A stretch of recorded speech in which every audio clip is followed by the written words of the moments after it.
Welcome back to TYT Sports, everybody. The Pluto Show on TYT Network. That's channel 116. Is it? Yeah, 116 on Pluto. 116.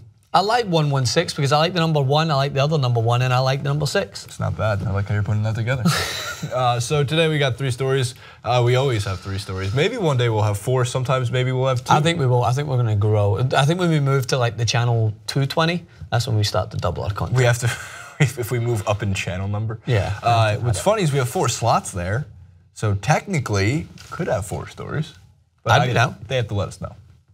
It's not like we're just going to make these decisions without their insight. NBA addresses the rest problem. National Basketball Association released a memo that was picked up by multiple news outlets. I wonder how, did it get leaked? Do you think someone's like, hey, here's the memo? We got to ask the internal NBA camp and the administration if there's any leakers in there. We're leaking so bad, leaky leakerson. Do we fire all the leakers? Or do they go to jail? I forget which one. I love that, by the way, not to tangent too much on that, I loved it when like the whole leaking scandal came around and Trump was complaining so much about leak, like he admitted to leaking stuff himself. Yes, so I tweeted out one day, I was like, he was leaking from his eyes, he was leaking from his wherever. Oh God, he probably has problems. He's like 7 years old, leaking from like Luna, when I put Luna on the chair, she Leaky leaks. Lou. That's what she leaks. She does leak a little bit. All right, so the NBA, we'll get into this. The first element, there's no numbers for the element, so it's element with just an A on it. They're finally, scaling back the length, I guess, of the season in terms of, I shouldn't say length of the season, it's more the amount of back-to-backs, road trips, etc. So eliminating stretches of 4 games into 5 days, reduction of 5 games in 7 nights, reduction in number of back-to-backs, reduction of single-game road trips, reduction in single-game road trips over 2,000 miles. I think what's so funny about the last 2 is like, I mean, have you ever seen an NBA team playing? Like, it's nicer than my apartment. So like this whole, I do think this idea of like, oh, they're playing on the road, like, I know it's more tiring, you're not in your own home and you have to be in like a really super nice hotel room, also nicer than my apartment. Like, I do think some of our analysis in general, like the media's analysis of like, it's a really tough, it's a road game, they might be more tired. I don't know about that, man. They got like Tempur-Pedic chairs on the planes. They're getting massages before takeoff, after takeoff, during takeoff. Right, so I guess I don't feel so bad about the road games. I do understand why they have to do this though, because when it's February through April, the season is, well, kind of slow. And if the Nets are playing the Cavaliers and the Cavaliers don't want to play and LeBron's like, yeah, why do I have to play this game? We're already getting the 1 or the 2 or the 3 seed. We're gonna sit. Is it good for business? No, and Adam Silver is addressing that. What really crushes me is that, as we always talk about time and time again, the 66-game season, starting it on, or even shorter, a 58-game season, starting it over the same amount of time would cause, just the hype around some of the games would be bigger. If your team's only playing 1 to 2 times, it wouldn't be 1 to 2, it'd be twice a week, you'd be more invested in those Sunday and Saturday games when the Heat play if your Heat play the Knicks, like that's something you'll be more invested in, you'll want to watch it more because there's not going to be chance of rest as much, it's not as long, the games matter more, they'll care more about the regular season, and people will be healthier for the playoffs. Yeah, the problem is absolutely the abundance of games in such a short space of time. Like sometimes our back-to-backs are ridiculous, and the traveling, I get it, and they've got the ability there to recover.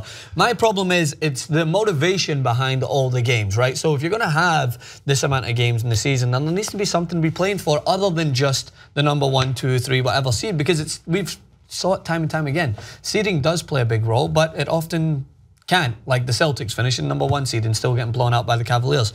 So I'm not going to sit here and just throw my world football a bit like structure into the NBA because it wouldn't work that as well. Right? But I'm just, it's a 10-month season, and you will very rarely, unless someone runs away with the league, see teams like basically just resting players in a league game. Yeah, they'll rest because we have other competitions. Like teams might not care about the FA Cup if they're trying to win the league. That's a good point. But what happens in the league is, regardless of your stance, you're still playing for something, whether it's a relegation. Now, they're not going to include a relegation system in the NBA, although I mean, I think it would be exciting if there was a league below that teams were trying to get up, and suddenly the Nets are playing against the Cavaliers, and even though the Cavaliers might not have their full strength out, the Nets are fighting for their life. It would provide some sort of competitive value, but that won't happen. It won't even happen in soccer here in this country. It's not going to happen in the NBA. But my point being, what if there was some sort of structure where they had maybe 1 through 4 automatically qualify, and then maybe they had 4 through 8 playing like a wild card playoffs to try and get into the postseason, so that those teams are still fighting tooth and nail. Teams that may have fallen by the wayside, like that are making a last minute resurgence, like in Miami Heat, say for instance, I know they made a playoffs, but whatever, making a last minute run, and they think they've got nothing to play for, but they can still try to claw for that 8 seed or whatever it is to try and make it into a playoff system. And now it sounds crazy because you guys are so engraved in your system.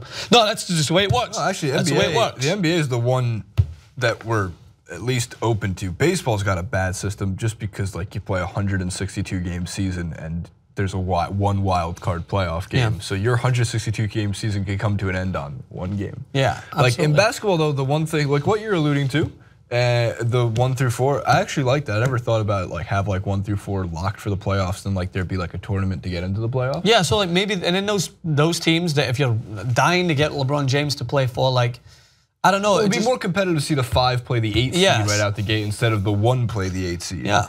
And then it gives that 5 seed and 8 seed still lose to the Warriors in every situation possible. But I guess also one of the things they wanted to do, or people have at least discussed, is instead of it being 1 through 8 in the East, 1 through 8 in the West, it's 1 through 16 in the league.